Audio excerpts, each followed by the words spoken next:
So Father Vladimir went to a very interesting conference last month, and we asked him to share what he learned there with all the rest of us, and he's going to do that now. So for those who have kids at this table that don't have a parent who's helping them, if you could kind of keep an eye on that so that we can keep the noise down to a dull roar. We do want to record this and put it on our YouTube channel, but if there's too much background, it won't be pleasant. So without further ado, I'm going to hand it over to Deacon Vladimir. Thank you, Father, very much for preparing this talk today.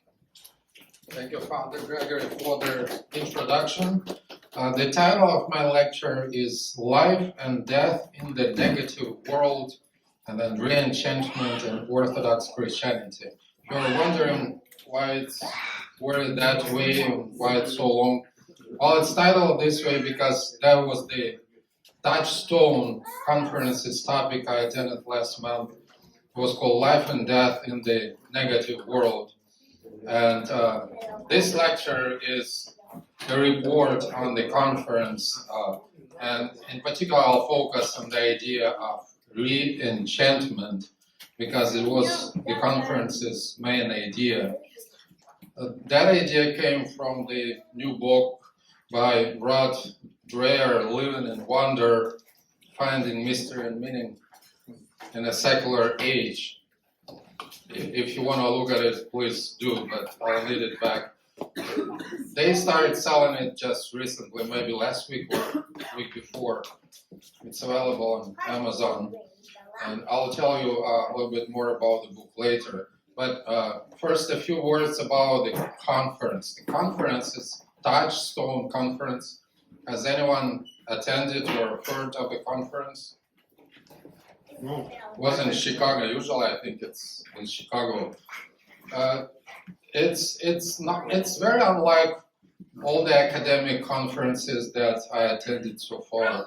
It was a gathering of conservative Christian intellectuals. Most of them were either educators or students, and the conference emerged many years ago as a forum, I believe a newsletter first, and to explore the literary legacy of C.S. Lewis. And over time it expanded into the areas of theology and political theory. And that's how it looks now. On the notion of the negative world,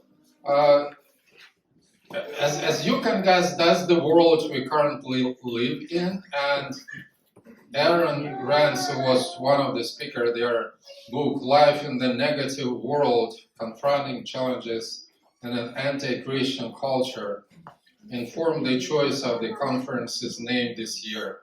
Every year the name of the conference, well, the title of the conference is different. This year it's Negative World. And Rand associates negative world with an emergence of a culture opposed to Christian values and teachings.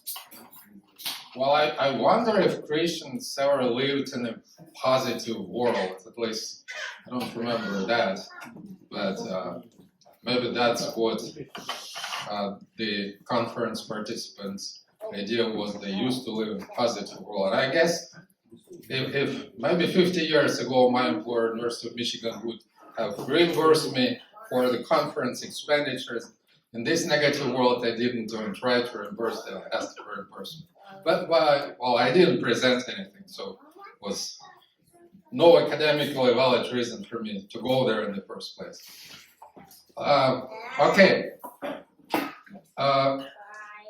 About negative world. Most conference speakers were 2 days. They started Thursday evening and ended on Saturday morning, noon actually. They grappled with this observation that the negative world doesn't resemble the world that we are used to in the most of the 20th century. And that world of the 20th century was known to be secular. It is no longer secular according to the observation.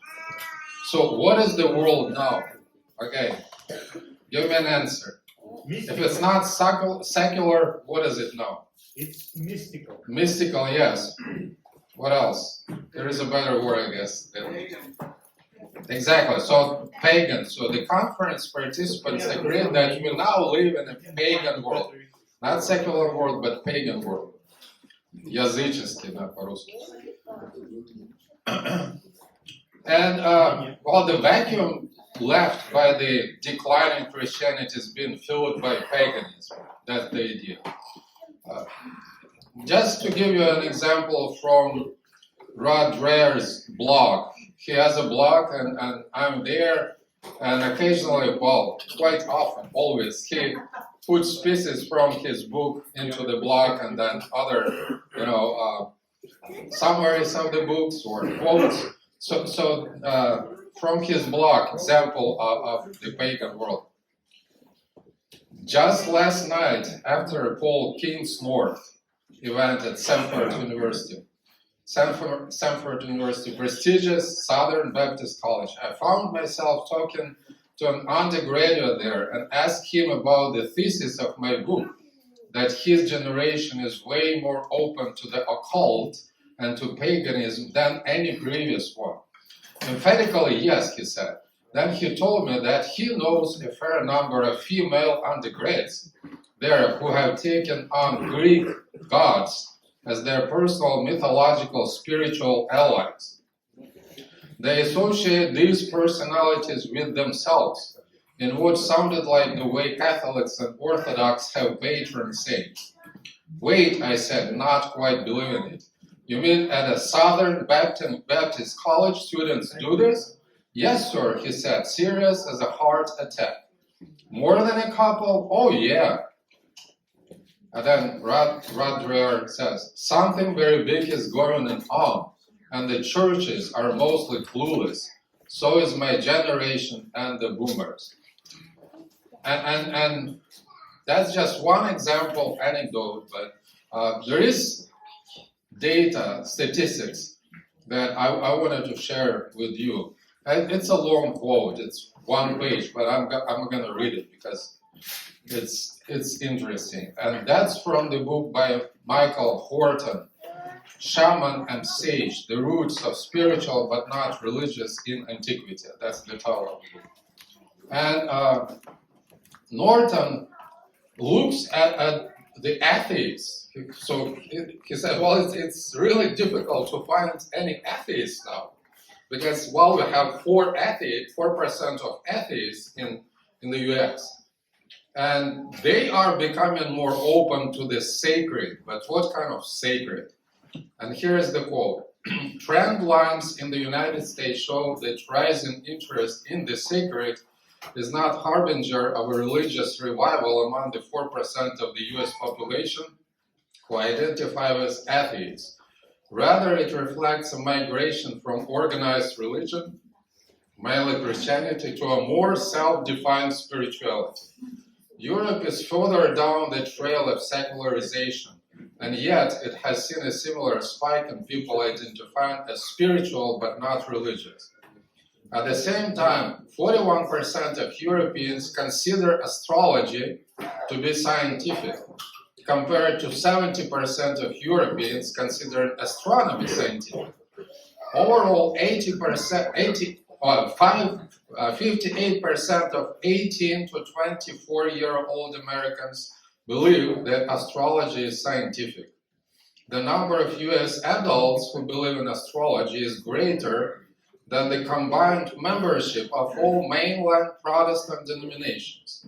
Moreover, a 2018 Pew Research Center study found that 62% of US adults affirm at least one New Age tenet, for example, spiritual energy and material objects, reincarnation, psychics, astrology, with the number rising to 77% among the spiritual but not religious category and 62% among self-designated atheists, agnostics, or nothing in particular. Significantly, US Catholics, 70%, mainline Protestant, 67%, and nearly half of evangelicals, 47%, affirm one New Age tenet as well. In short, spirituality without religion is more open to views that both modern science and traditional religions, particularly Christianity, consider superstitious. Reincarnation is affirmed by 33% of US adults, and even more so by younger generations. Moreover, 29% of US adults say they have experienced a direct revelation from God or other higher power. Despite the claim that we live in a disenchanted age, only 4% of US adults say they are atheists, and as noted above, most of them affirm supernatural forces. Reportedly, Wicca is technically the fastest growing religion in America, and interest in witchcraft among the educated is rising. Among political conservatives, the influence of mind science theosophy is evident in the popularity of positive thinking and prosperity gospel movements. Spirituality without religion is not just a vapid way station to atheism, particularly when most atheists affirm some sort of spiritual reality. Not even in post-Christian Europe is scientific naturalism the victor over religion. Instead, beliefs that would have been considered superstitious by Christians and scientists alike are considered scientific. Like American non-religious spirituals or nuns, Europeans with a much longer history of secularization are not less superstitious than they have been in the past, but actually more so. That's the end of quote. And quote from another Dreyer's blog: Re-enchantment is coming, whether you want it to or not, and at a certain point, materialist denial, whether atheistic or from the fearful reaction of Christians who prefer to live in a world that is less mysterious because it is more controllable, is not going to be tenable. And now about the idea of re-enchantment. That was a word that was repeated not once during the conference, and one of the reasons, of course, because Rod Dreher was there, and that was focus of his presentation. They had a panel after that, and I'll spend the rest of my lecture today on trying to understand what it means. So re-enchantment, what does it mean? I think a good way to start will engage with an opposite idea, which is disenchantment. And disenchantment is a sociological term that refers to the process of rationalization of the modern society. Actually, yesterday I noticed that word written on a whiteboard at home, and that's because my son Anthony wrote it there. He was taking an exam on sociology, intro to sociology, and I asked him, well, what is disenchantment? And he said, what? Like, okay, so I already passed the exam, why should I remember? But then I pushed a little bit. So he said, is it Kant? I said, no, not Kant. Oh, okay, it's Weber. Yes, exactly. So Weber, Max Weber, German sociologist, he came up with that word, disenchantment, and Max Weber's described the modern society as disenchanted society, meaning rational, materialistic, secular, calculable, controllable, and in that society, modern society, there was no place for magic, for fairies, and other supernatural creatures.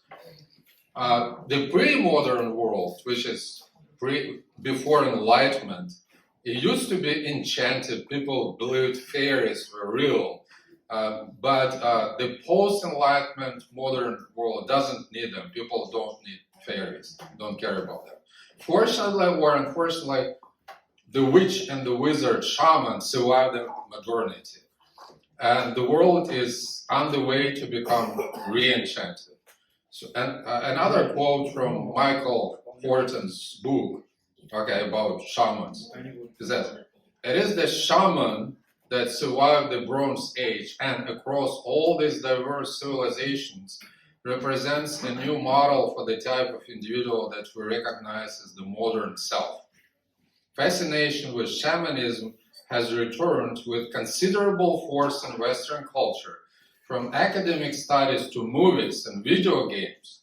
Even as I write, the current issue of The Atlantic includes the following insights from David Brooks on the success of U2's Bono. The band's other great strength is the pseudo-religious power, writes David Brooks. Power of their concerts. Bono was influenced by an obscure book called The Death and Resurrection Show, From Shaman to Superstar, by Rogan Taylor, which argues that modern performance culture has its ancient roots in shamanism.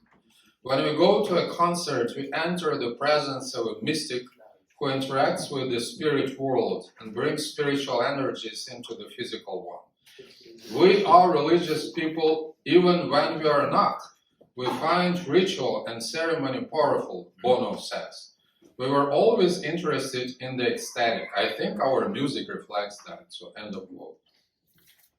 Well, I don't think Bono is a shaman, but the modern technologies, both psychological methods of mind manipulation and digital information technologies, make it possible to recreate some effects of shamanism. I think that was David Brooks' point. If we call these effects re-enchantment, we can have a glimpse of what the re-enchanted world might look like. Music can create re-enchantment, even the works of fiction can. Here is another quote on a work of fiction. I'm not naming the work of fiction. Quote, weird fiction should create a feeling of otherworldliness, a disembodiment from reality. You feel that your ties to the accepted reality have been severely shaken, in some cases actually severed, almost in the same sense as a drug trip. This is the effect we are trying to recreate. And this is a quote from the book New Critical Essays on H.P. Lovecraft. Anyone read Lovecraft? Okay. So, Michael, what is Lovecraft? What kind of fiction is that? You could call it horror, but it's really he's kind of grasping at the supernatural, and the supernatural is always bad in his writing. It's horror, science fiction. It's called science fiction, but I don't see any science there, honestly. So it's just some fantasy, but really dark fantasy. Pretty powerful, I would say. Okay, and another thing, talking about the information technology. So Lovecraft didn't see internet. Internet wasn't invented back then, but now we have internet and social media. And that presents danger. Has anyone heard of reality shifting? In terms of virtual reality, yes. What did you hear about virtual reality shifting? Yes, I'm talking about virtual reality shifting. The computer technology is close enough to make you feel like you're in the real world when it's completely computer generated.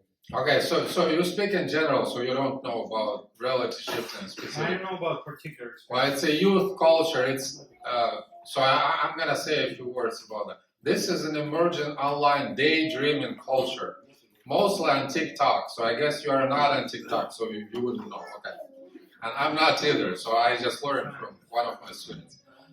Forbes magazine published an article on this in March, just recently. Quote, reality shifting refers to a practice where individuals attempt to shift their consciousness or awareness to alternate realities or realms through various techniques, often involving meditation, visualization, scripting, and intense focus. These alternate realities might be based on existing fictional worlds, personal fantasies, or entirely new creations. At present, there is no scientific consensus on whether individuals can actually shift their consciousness to alternate realities outside of dreams or mental constructs. Reality shifting is primarily seen as a subjective and personal experience of imaginative play rather than a literal alteration of reality. But However, add to that, Let me finish the quote. However, some online communities swear by it. Reality shifting gained prominence on platforms like TikTok, YouTube, Wattpad, Reddit, following the COVID-19 pandemic and captivated widespread interest long after, with posts on the subject amassing over 1.8 billion views online. Many interested users are teenagers and young adults. Individuals may prepare to shift realities using mindfulness meditations, subliminal audios, and affirmations, and by creating a detailed script of the desired reality they wish to shift to, including sensory details, emotions, specific events they want to experience. End of quote. but add to that virtual alternative reality, and you got Well, that's virtual you got the alternative. terrible. But if you support it with the actual computer virtual reality, You mean like a headset? yeah, I think it that will greatly help. So they're ready to accept it. That's what Ford says. I'll read a little bit more about that, and we have a series Father, it's during the wow. Great Lent. That's it. It's And it's going to be a magic, and for me it sounds like it's magic or witchcraft, but using some virtual tools, virtual reality. So you'll hear more about that from me. Well, I guess good news is not all re-enchantment is bad, and that's Dreyer's point. Well, hopefully it's not all bad.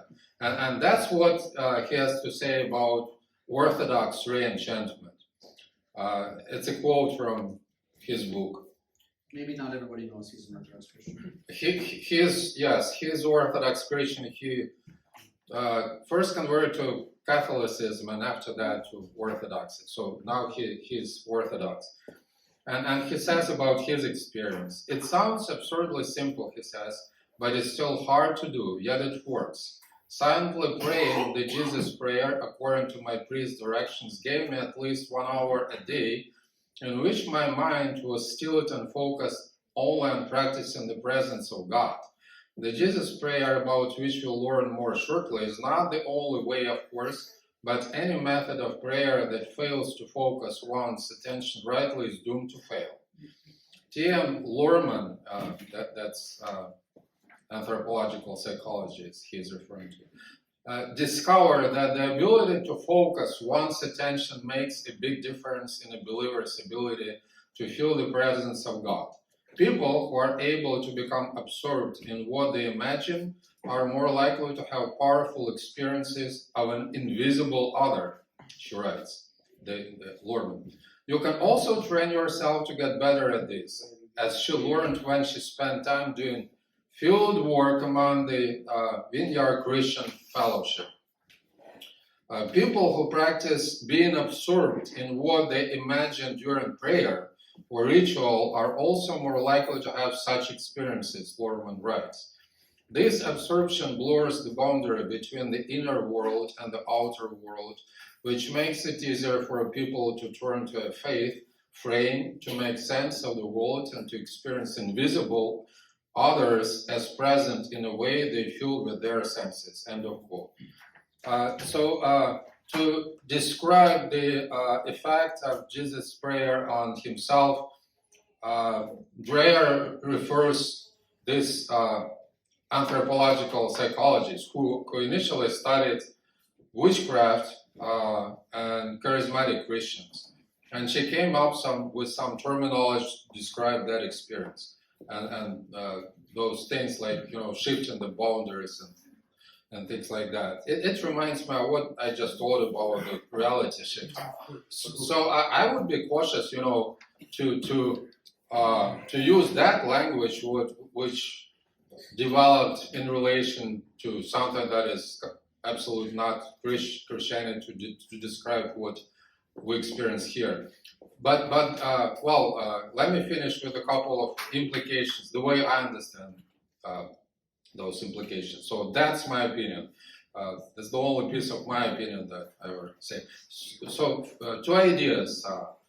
First is preventive implications. So we must be knowledgeable about the new forms of paganism and witchcraft, especially online forms, to recognize their dangers early on. So that's one. And two, missionary implications.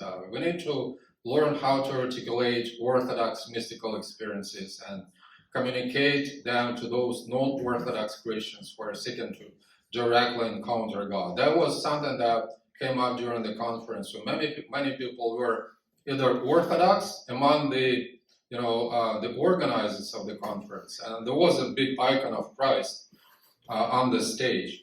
That tells something, and many kept saying that, well, Orthodoxy provides that way of being re-enchanted, and they were even citing some Protestant mystical theologians like, what's his name, Karl Renner, who says Christianity will either be mystical or it would cease to exist, something like that.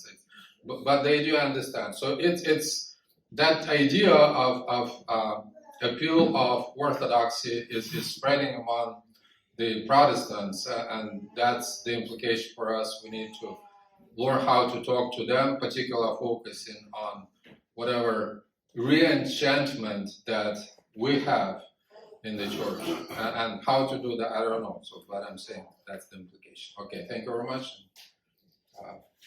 Questions? Michael? David wants to ask a question. I can tell he just hasn't quite got his hand up yet. David, please go ahead.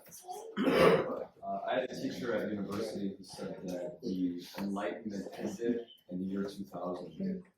I forget when he said it started, maybe 1700 or something. And I can remember even being young, like after 2010, there was a lot less, it seemed like there's a lot less scientific atheism in the culture. Now there's like a vague sense of spirituality. What class was that? Can you repeat the question so that when it's on video? So David says that well, it's a comment, it's not a question yet. If there is a question, that he'll ask the question. But the comment is that, well, David was taking some class. Which class was that? Legal studies. Legal studies class. And the professor said that Enlightenment, this modern era, ended in 2000. And well, okay, so please go ahead. I was just wondering your thoughts on that. When exactly it ended, I don't know. It's not like it ends and that's it. It's not like people are dying or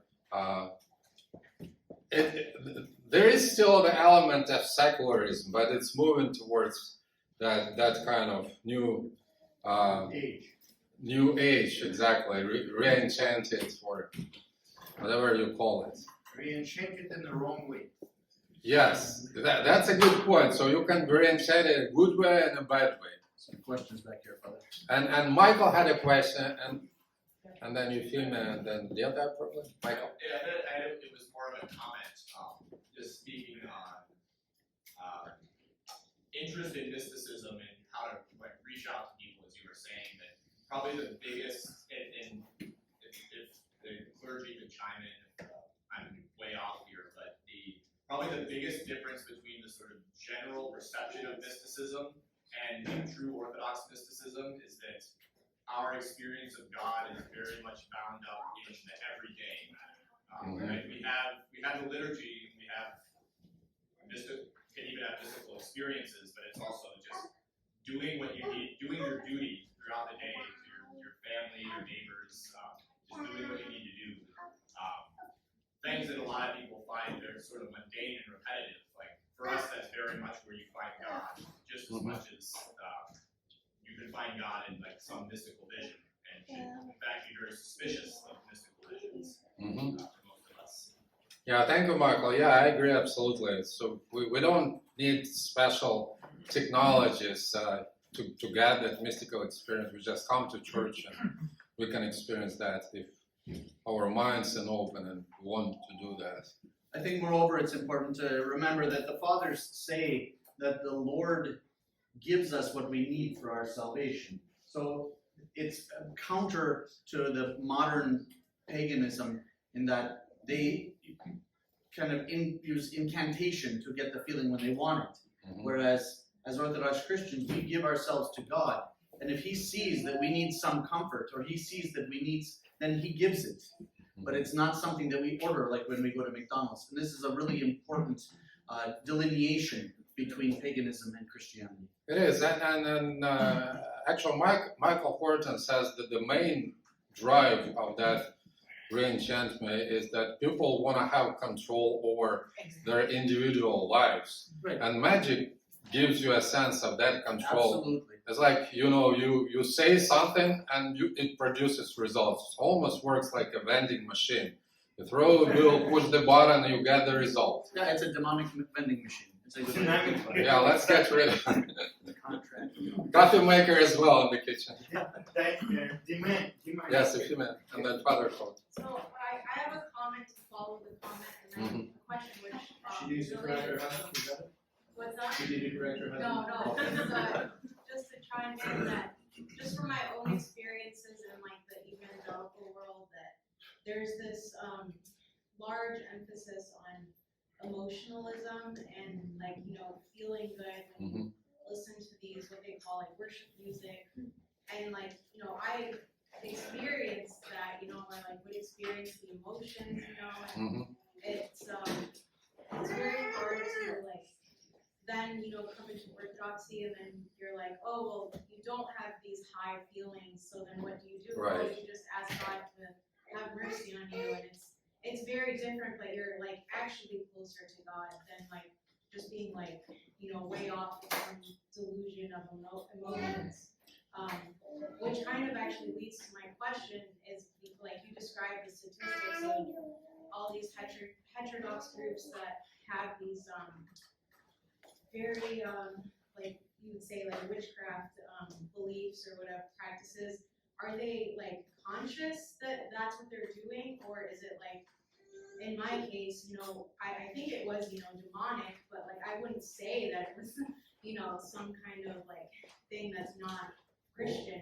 Well, we need to learn some ways, productive ways to think about witchcraft, because if you think, well, if I don't have this voodoo doll under my pillow that, I put needles occasionally when I have to, then you are not really practicing witchcraft. But you just mentioned positive thinking.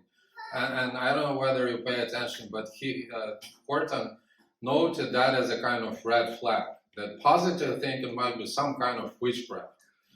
So we really need to, to understand where those boundaries are, So we should specify positive thinking like an incantation. Not if you think something good, it doesn't mean you're practicing witchcraft. Yes. But if you're using positive thinking as a wedge, as a tool to try to accomplish something. Yeah, thank you, Father Gary. So that's so we need to understand, these fine details, and that's why what Father Colin is going to do during the Great Lent is going to be very useful for us. Nativity Lent.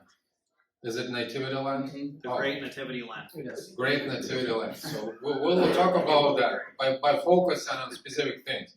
Today it was my main sort of goal to introduce you to the idea of re-enchantment and tell you what exactly it looks like. And if I may, Yes. provide an example, and the clergy can, I don't know. Yes, please go correct ahead. me, but I guess an example from my life that I use that like positive thinking is like I would actually use scripture to like tell myself that something was gonna happen to myself, like, and say like, oh, this is in scripture, so like I would interpret that to mean something very specific about my life, and like just like meditate on that scripture and like to like basically like claim it as my own, when it has a very like different, like that's not what scripture is supposed to be used as. I don't know. It's not a question to me. I just don't know. It's sort of pastoral care question. So I think what is good for your spiritual development? It's a good example. I think it's a good example of positive thinking, quote unquote.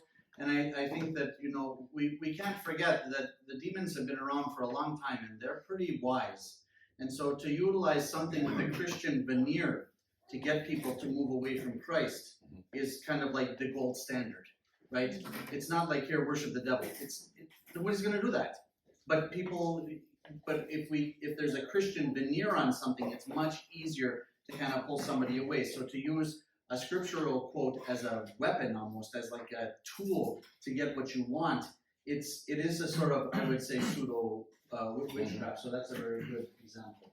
Leta, and then Father Colin. Sorry, Father Colin. She was the first. The last will be first. As we all remember, during the collapse of Soviet Union, right?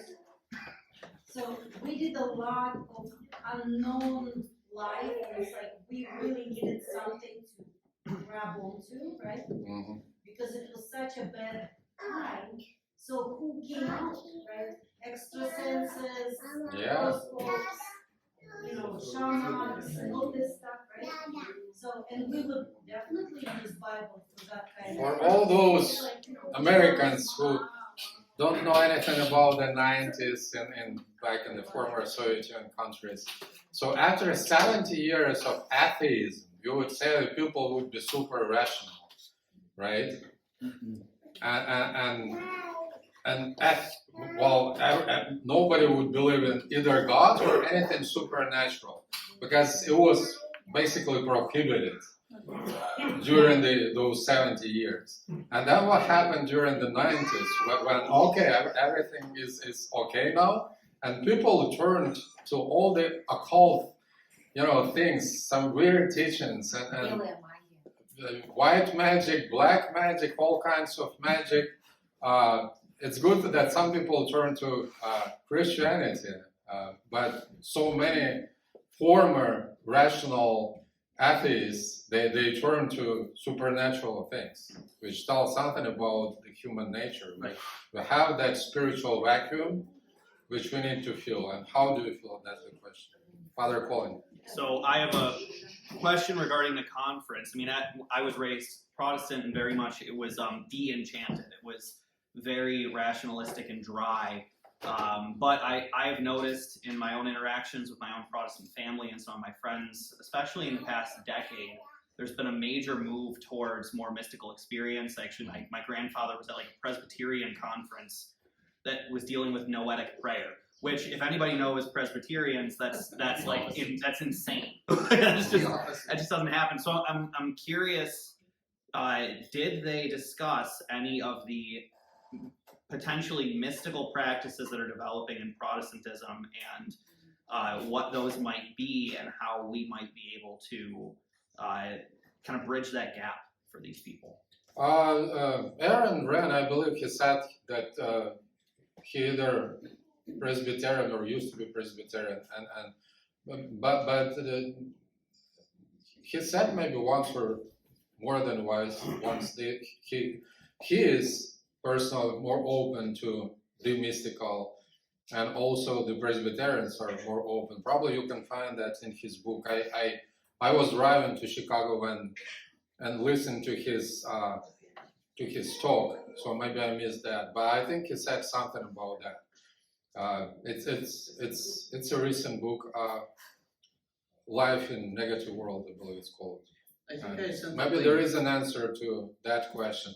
But as I said, there was this sentiment that the all Protestant churches are pretty cold and rational, and people don't like that. And because they don't like that, they turn to things that re-enchant them. But most often those are bad re-enchantment things. So as a follow-up then, is there an attempt at the institutional level of these churches to implement mysticism, or is this just people kind of branching out on their own and reaching for something That's that a makes good them question, feel something? I don't know.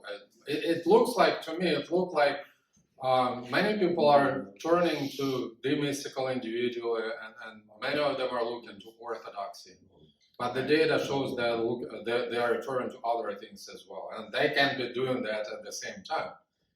So it at least is not apparently an institutional movement. It's an individual movement departing from these institutional practices. I cannot answer that. I just don't Okay. know. Thank you. Yeah, So, but that was kind of leading to the question I had. So, do you think it's maybe something to do with the hard times to be able to do something easy? Because, you know, orthodoxy, it's not easy, right?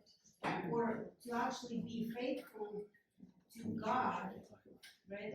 Yeah, I can. I guess I can answer that quite. Yeah, it's to deal with certain situation that you don't know how to deal in other ways. So, for example, I read this post on a blog that is basically a forum for those people who do marketing and they do brand development for different companies. And the article was on Halloween.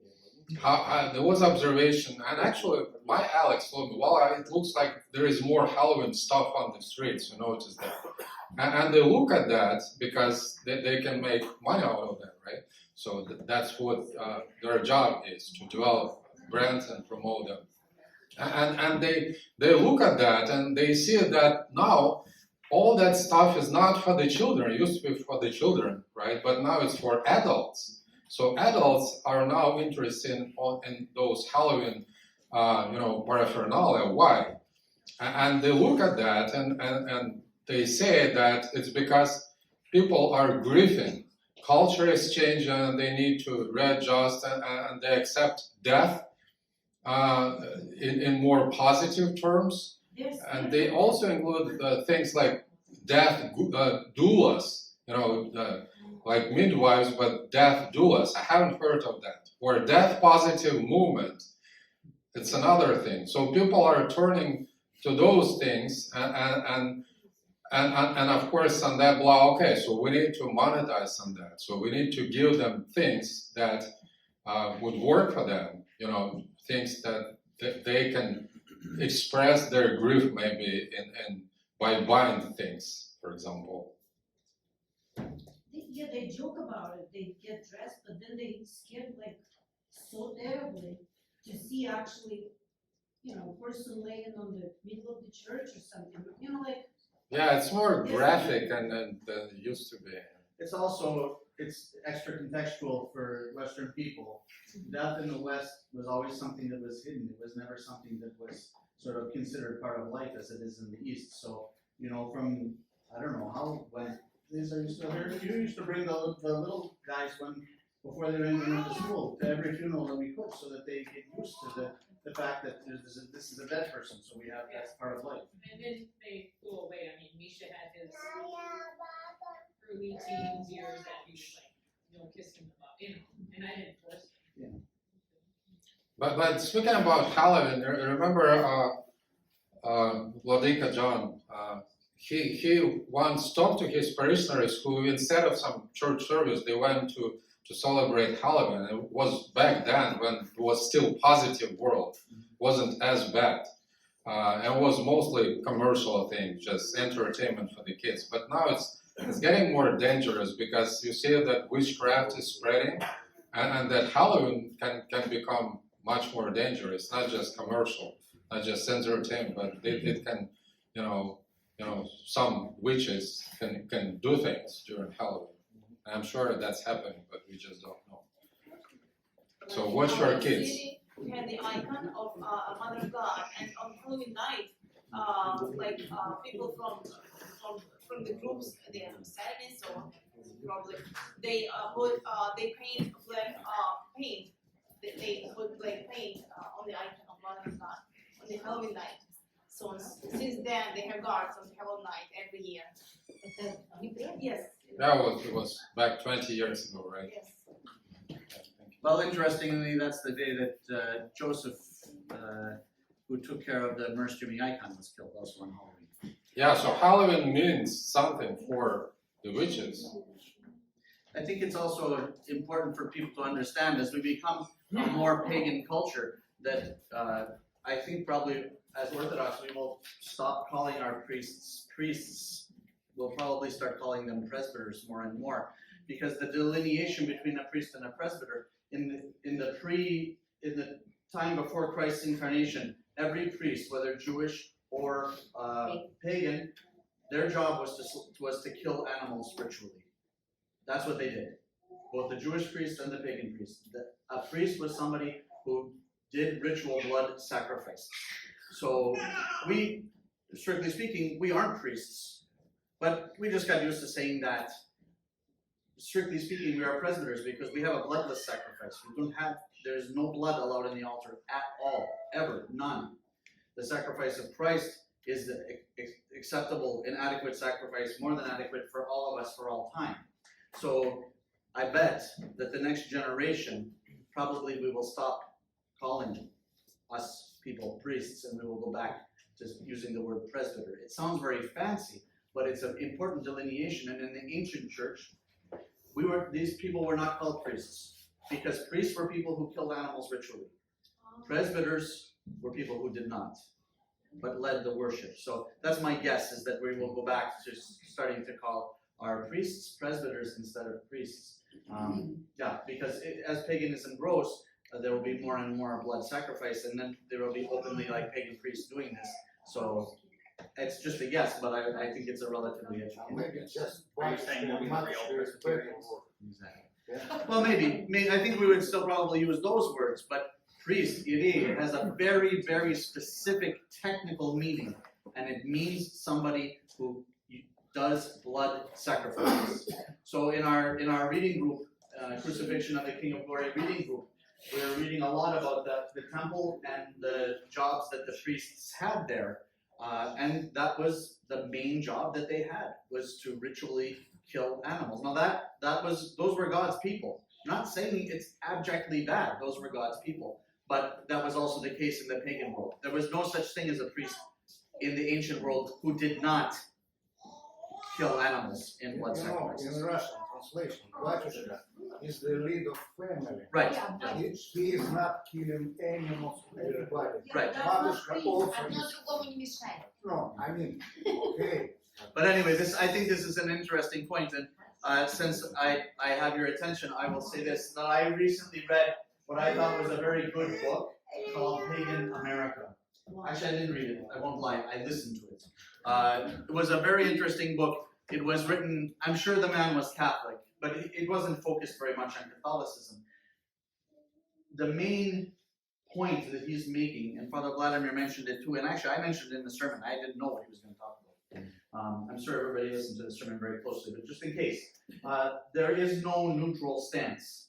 Either you pursue the true God, or you become pagan. Because we and our families sort of lived in the time of scientific atheism, we have this idea that well, if you're not a Christian, then you're just an atheist. No, it's not true. If you're not pursuing the true God, if you're not trying to follow Christ, then you fall into paganism. Now, it might be a very light paganism, like you like your Halloween, and you're like your witchcraft, and you prefer to put on your ritual, whatever. It doesn't mean you're out sacrificing animals, but there's only two paths. There is not a third neutral path. And so Father Vladimir mentioned in the 90s that it showed there can't be. Mankind is created to worship. There is no society in the history of the world that has not worshipped.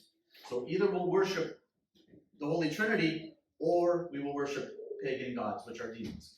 There is no middle path. So I think it's a really important point for us. And I think that was a good book. Like I said, I listened to it, I didn't read it. I'm looking forward to reading Rod Dreyer's book when it comes out. It came out already. Oh, did it? When? Yeah. This week. Maybe last week. Oh, okay. Like literally a few days Oh, ago. okay. I think it was Thursday it came out. I bought it before it came out. Father Colin, you had a hand. I have hands, yes, but they're down. So Okay. Вот увлечение мистицизмом, сочетание, это слабость человеческая. Это как-то православие связано с понятием прелесть. Мы тоже можем впасть в такие крайности. О, да, конечно. Перевести, пожалуйста, по-английски. Well, the question is this mystical practices and the relationship between mystical practices in Orthodox Christianity and this idea of prelist. I don't know what the English word. Spiritual delusion. Spiritual delusion. Maybe Father, you can answer that question. Well, I think it would be good right now to plug the fact that the entire Nativity Lent, which we haven't announced, our lectures will be focused on modern spiritual practices and the Orthodox true practice. So you can have all these questions now, or you can wait for the 6 weeks in which we will go into great detail about all of these things. So we will be talking about the various spiritual practices that have arisen from this negative world, and what the proper outlet for that is, the proper Orthodox outlet. So whether that's fortune telling, paganism, any of these things, how do we handle these things as Orthodox Christians? So we can ask these questions now and be here for Lord knows how long, or we can wait and deal with this for the entirety of Lent. So that's something to keep in mind. So it's very important for us we're going to have to do some kind of catechism for all of us, because our ancient forefathers, they knew what paganism was very well. They understood that. We don't, because it was, we don't say it was destroyed, but it was greatly wounded, and so it doesn't really touch our lives very much. But we will do some education around that in this next year as well, so that people understand exactly what that is. Why did those pagan statues speak? It wasn't because there was a god there, it was because there was a demon there. So our ancient ancestors knew that. That's why they wouldn't throw incense at the foot of a statue. They understood that the demons would go into these statues and trick people into worshiping them so that they wouldn't worship the true God. So anyway, we'll do a lot of education around that. You might not even feel it. We're not going to sit you down and do a lecture about it, but we will start to intersperse some of that so that we all learn a little bit more and we're better able to protect ourselves in this sort of new era that we have. Any other questions or comments? Thank you, that was interesting. It was really interesting and really great. Thanks so much, Father. Thank you for the